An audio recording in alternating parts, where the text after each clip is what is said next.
Welcome along, everyone. Today in our news chat, we'll be looking at the latest allegations made against US President Donald Trump. That's as his former National Security Advisor, John Bolton, is releasing a new book which claims Trump asked the Chinese president for assistance in his 2020 re-election bid.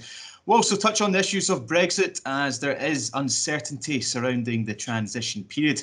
So joining us today to provide some more insight on these topics are Reilly Willis from Suffolk University, Anthony McGann of Strathclyde University, and Sanderson from the Angel of the North protest group. So thanks very much for joining us, guys. And first of all, Reilly, if we'll just come to you, can you tell us why it has taken Bolton now to reveal these allegations and not beforehand? So interestingly, I think this ties into the impeachment trials of Trump that happened earlier this year. That was the first time we heard about Bolton's memoirs and the allegations in the book, which at the time seemed to focus on the issue with Ukraine. And there was a requested government review of the book, where the government wanted to ensure that there was no classified information and no risk to national security before the book was released. And it seems that that was never completed, and that Bolton and his publishers have gone ahead with releasing the book, which is set to be released to the public next week. And there were advanced copies sent to media outlets this week. Yeah, and obviously now Trump plans to sue his former security advisor over the book. Is that something he can do? Is that possible? So there's two legal elements at play at the moment. Initially, it was the civil suit against Bolton himself, which focused on seizing the profits from the book and hoping to put enough pressure on Bolton that he would cease the publication next week. When that seemed to not get much traction, the Justice Department have stepped up their game. They've escalated it, and just yesterday they filed a constitutional claim. So they are now seeking a temporary restraining order with an eye to an injunction in the end to have a legal halt to the publication. However, it's incredibly unlikely that that's going to go anywhere. That the Supreme Court is very, very rarely will they come down against First Amendment free speech. So one expert said that it's all hat and no cattle. So essentially, it's the constitutional legal suit is much, much more about show than substance. And Anthony, I'll just move on to you. Do these claims from John Bolton come at a surprise to us? It's a similar pattern. The claim that Trump is actually engaged in, blurred the line between diplomacy and seeking sort of campaigning, really isn't surprising. It's very similar to the allegations that were made concerning the impeachment trial. What is perhaps surprising is sort of that you have someone like John Bolton making these claims. John Bolton is someone who's very much so part of the American sort of very conservative national security establishment. In British terms, we think of him as being extremely conservative, extremely right-wing. The fact that he's making those claims, I think that's more the political importance of this. Yeah, and I'm just going to touch on Brexit with Kim now. So, Kim, would you like to tell us what you're calling for the Brexit transition period to be extended? Why is it you're really desperate for that? Well, especially in the northeast of England, where our economy is going to be worst affected in the whole country if there is a no-deal Brexit. We think that the government hasn't left itself enough time to deal properly with negotiating a deal before the end of the transition period. Yeah, and Anthony, is there any chance of having the transition period extended? Well, certainly there is. However, this is. I think everything we hear from the government is that this is something they don't want to do. So if they choose not to do it, it won't happen. I mean, it's certainly possible. And it's, you could see a plausible sort of climb down scenario where they say, look, we want to do this. We want to leave the EU as soon as possible, but these are exceptional circumstances. So it's possible, but there's no indication. I can't see any indication whatsoever that they intend to do this. And Reilly, how would the US president view the Brexit transition period being delayed? Obviously, he's been quite vocal on his support for us to leave the EU. Yeah, I'm sure, Trump would be supportive of it happening as soon as possible. No transition period, get it done. That would very much be his view, I would think. Yeah, and Kemmal, just go back to you. Just how badly affected could the Northeast be on top of the coronavirus crisis and a no-deal Brexit as well? Well, obviously, with coronavirus, some of the worst hotspots have been recently in the northeast of England. We also learnt last week that Nissan warned if there is no deal, the plant in Sunderland won't be sustainable. So we were last week campaigning there to raise awareness. And we think from the CBI, the projections are that the northeast will suffer worst out of the UK regions if there is a no-deal Brexit, partly because we rely on manufacturing so much in chemicals and in automotive, which are some of the industries with the highest tariffs if we're on World Trade Organization terms. Yeah, and I know you were talking about the Nissan protest that went ahead and that was quite successful. Do you think this will sort of follow up with this protest tomorrow? Will sort of follow on from that as well? Do you think that will create much success, or what's just your main sort of we thought we wanted to demonstrate at the Angel of the North because we care about the Northeast and its landmarks, but also its history. And we've sadly learnt yesterday that Delarue in Gateshead are at risk. They're no longer got the contract to produce the UK passports, and they are likely to close their plant altogether, where they did also produce banknotes. So it's very close to the Delarue site there. Yeah, and now, well, we also know that Scotland's going to further ease some of its lockdown restrictions today and will enter phase 2. Anthony, Nicola Sturgeon, she took a bit of stick yesterday from MSPs as they were accusing her of creating some form of confusion surrounding schools and getting the economy going again. Do you think that could pressure her into speeding up the easing of lockdown? She's in a very, very difficult situation. She's under pressure. Lockdown's being eased in England. On the other hand, when we look at the sort of the rate at which new infections are decreasing, it's actually very low. We're actually quite close to a reproduction rate of 1, which is kind of the tipping point. One person infects one other person. We're near the tipping point. So she's very worried that if we actually move quickly to actually reduce restrictions, we will actually have another surge in infections. And of course, we won't know this for another couple of weeks until our measures are lagging. We only know that there's a problem in a couple of weeks' time. So she's worried about that. So there is a bit of ambiguity. The plan is that phase 2, we're going to sort of reduce certain restrictions today. But there's also a consciousness that if that leads to people not practicing social distancing as diligently, there's going to be a second wave, and we're going to have to lock down again, and that's going to be economically even more damaging, quite apart from the cost in life. So yes, I think there's a degree of equivocation. It's a difficult situation for her. Yeah, and Kim, obviously being someone that's from England, and you're sort of looking between the two countries, Scotland and England, how the coronavirus is sort of different. Obviously, England have sort of speeded up of how they're coming out of lockdown, and Scotland's sort of been a bit more cautious.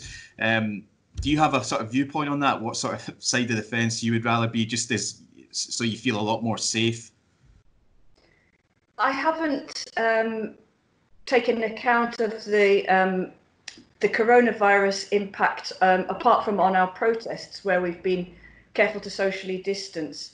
But I do think that there has been a call for regional differences in the lockdown measures, and that there's an argument that the northeast of England has some hotspots and could possibly benefit from a tighter lockdown locally than, for example, London, where the coronavirus infection rate seems to have been in a different stage. Yeah, and Rayleigh, how important is it for America to sort of get their economy fully up and running again? Because obviously they have a huge impact on the Western world's economy. So just how critical will that be for us to move forward? Well, clearly it's very critical, and it's very complicated in the States because, as Kim said, looking at different regional restrictions, in America you have federal, state, local, and the approach to easing lockdown has been different, city to city. So there's no coherent program across the whole country, which makes it very difficult to see how things are progressing and what's best for everyone, because there've been such localized reactions to easing the restrictions. And so I have a feeling it's going to be a really complicated, complex web in America because of these very localized responses to coming in and out of lockdown. And that's going to have quite a significant long-term economic impact, which, again, for Trump, I mean, he wants to get things up and running as soon as possible so that he can be on more stable ground for the election in November. This is the one thing in all the things that have come up against Trump. His dealing with the coronavirus has been the one thing that has actually negatively impacted public opinion polls. And we're seeing that Biden is ahead in the polls at the moment. So Trump is going to want to get things back up and running as quickly as possible in preparation for the November elections, whatever may happen. So it'll be really interesting to see how he handles that, and whether he takes the approach of getting economic recovery going, or being more risk averse in terms of public opinion. Yeah, I was actually going to touch on that, about how Trump has handled the crisis. And you were talking about public or opinion polls there, rather. Who are those sort of polls being down to? Is that just a few thousand people, or is it the majority of the country?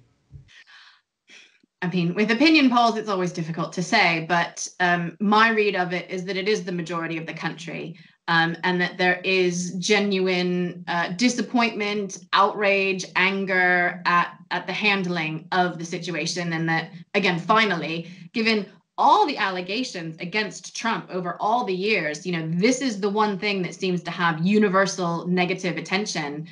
And in fact, taking it back to the Bolton book that's being released, my opinion is that actually this is a bit of a welcome relief for the White House. These Bolton book allegations, these are things they can navigate. They know how to deal with these kind of allegations.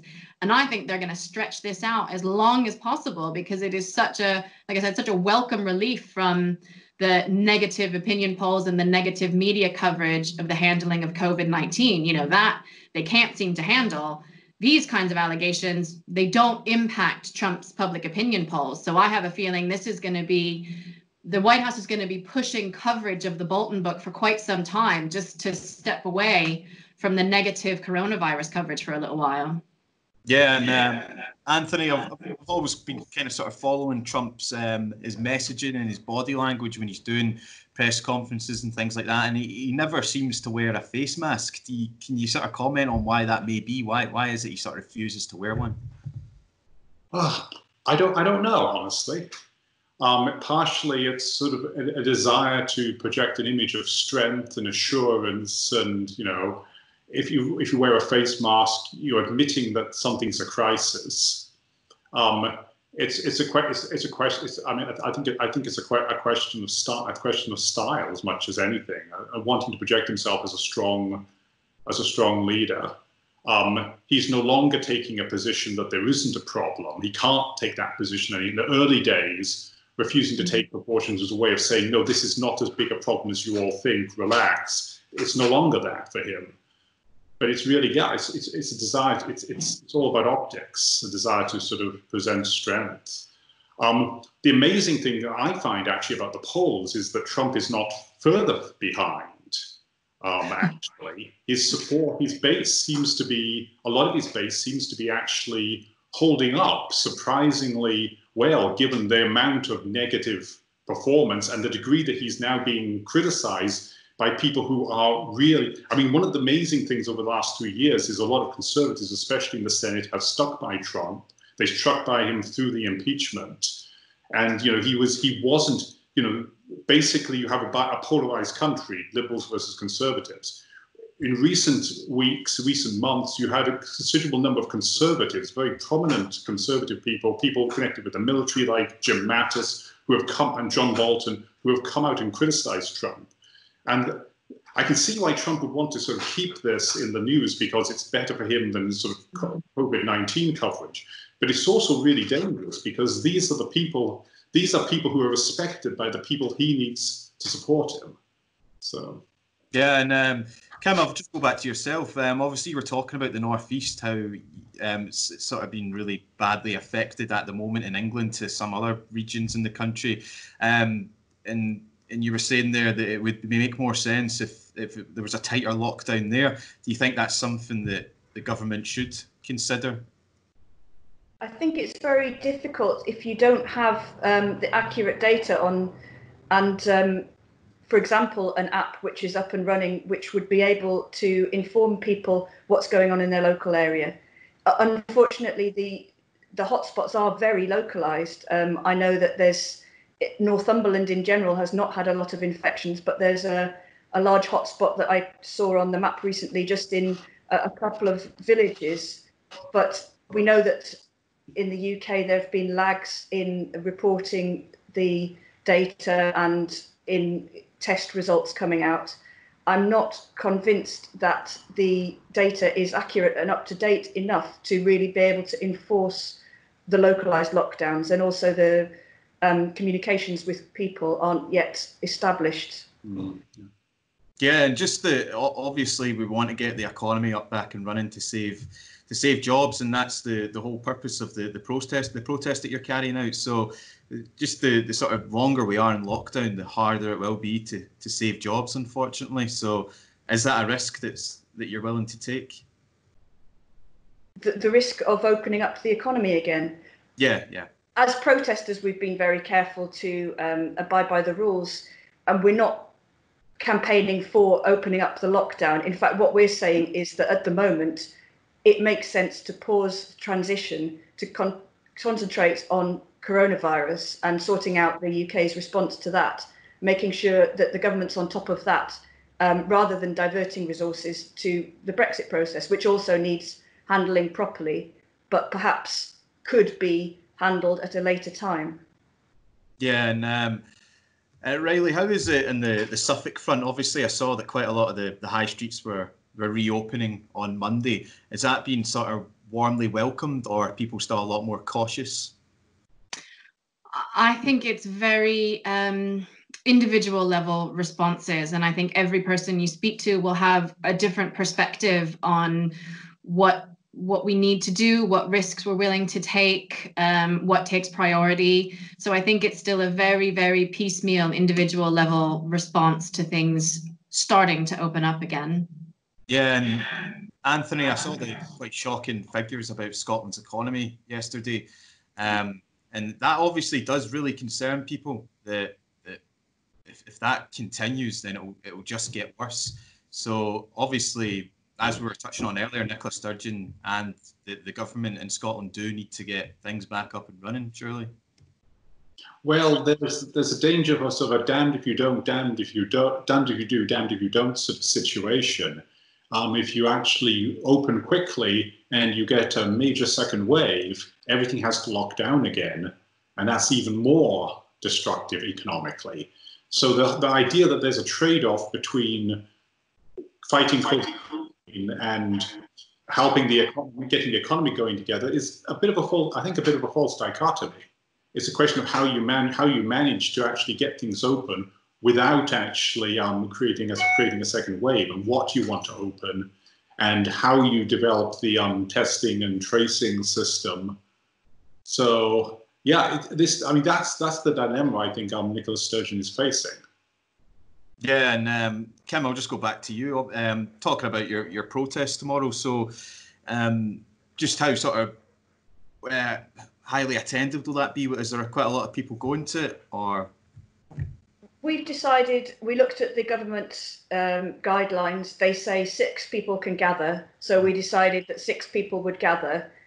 We did that at Nissan, and a lot of people asked us why only 6 people, because not everybody adheres to the guidelines. We didn't want to take any risks. So again, we're just going to be 6 people. We're going to try and bring along placards, which other people have made, people who would like to attend but couldn't. So there's a bit more on display there, and we can show the strength of feeling.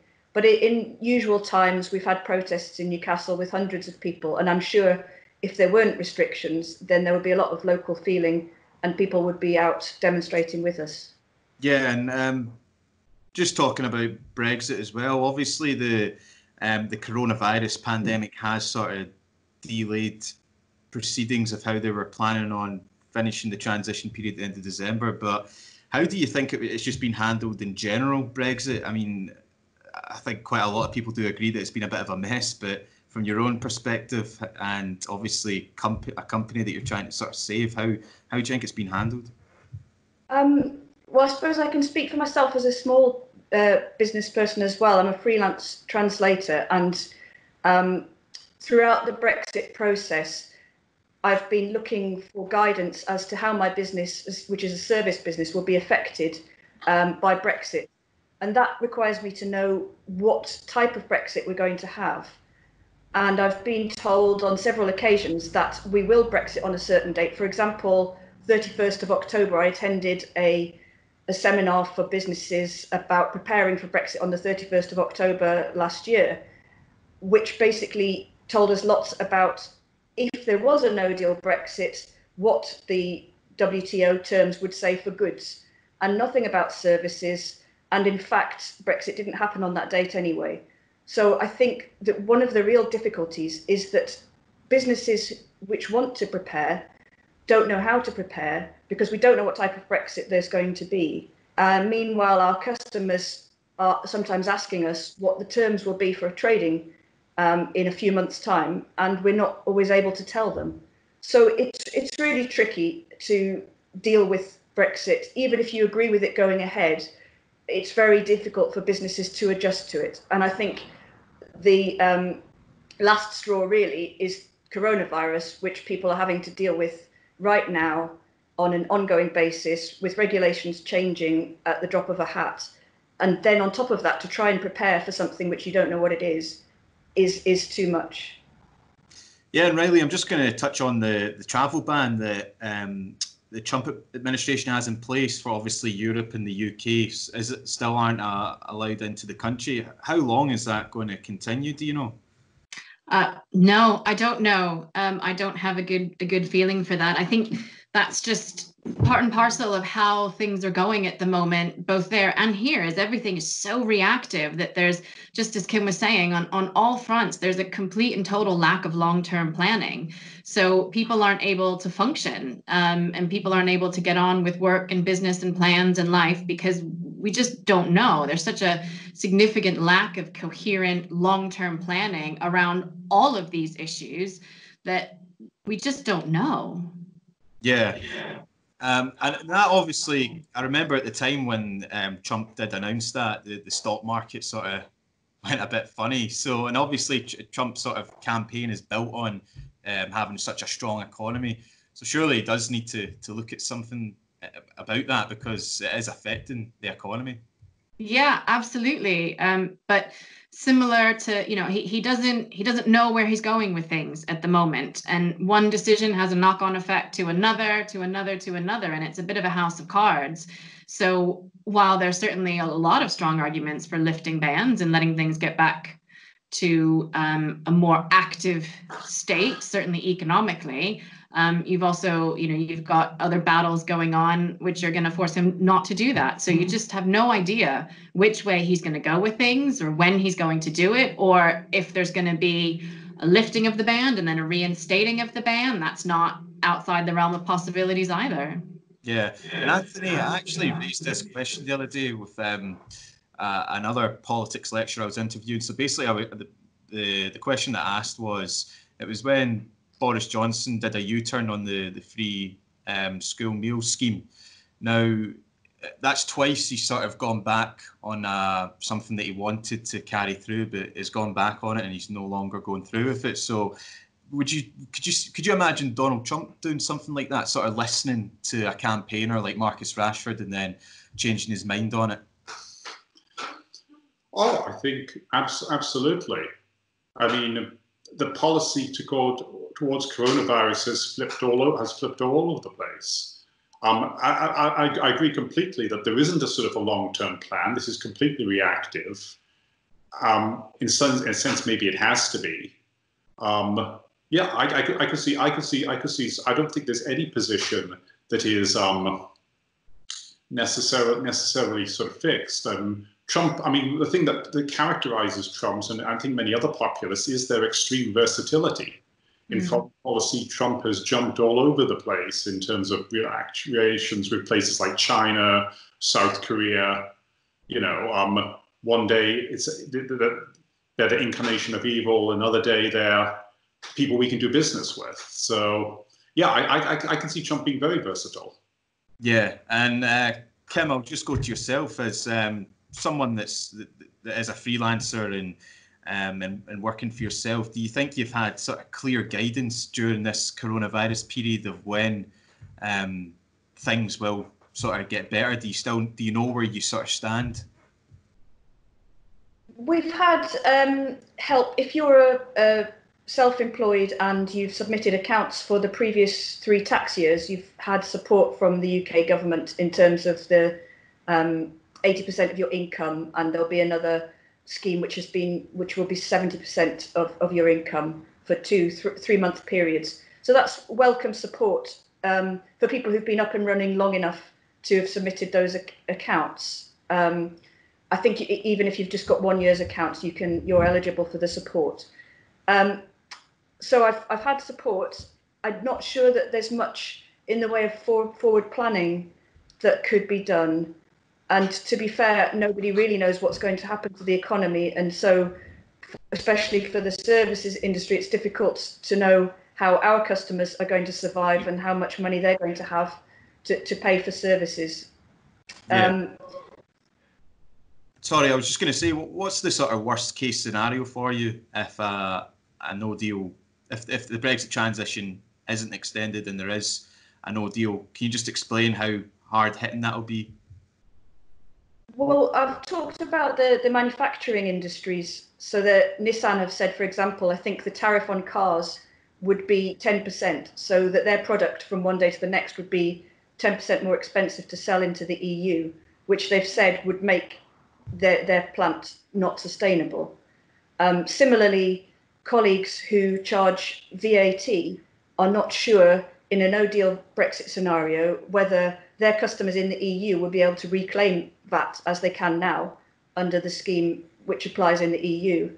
And if their customers can't, then their services suddenly become around 20% more expensive to their customers who can't then reclaim the VAT on their services. And even with myself, I'm not sure what terms I'll be able to trade on selling my services in the EU. And it's possible that my services will not be affordable, or there will be other barriers to people buying my services. Yeah, and there's about a minute and a half left. So, Rayleigh, I was just going to touch on you about the Black Lives Matter sort of saga in the US right now. Obviously, it's huge the way it's escalated around the world from the killing of George Floyd, and I've seen obviously critics of Donald Trump how the whole thing with the Bible in front of the church and the threatening to send in the army on American citizens.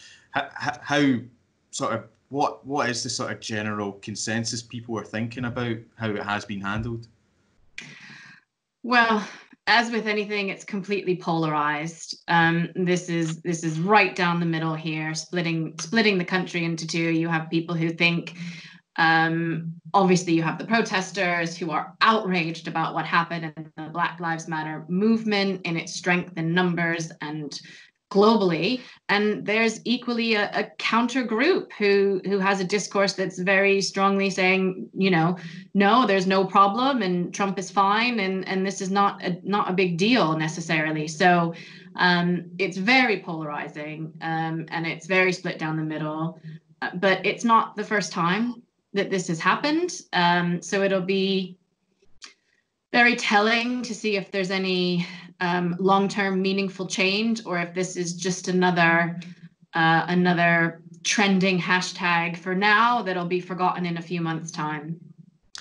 Okay, thank you very much for joining me, guys. That's us going to sign off. So really appreciate you taking your time out and talking to me.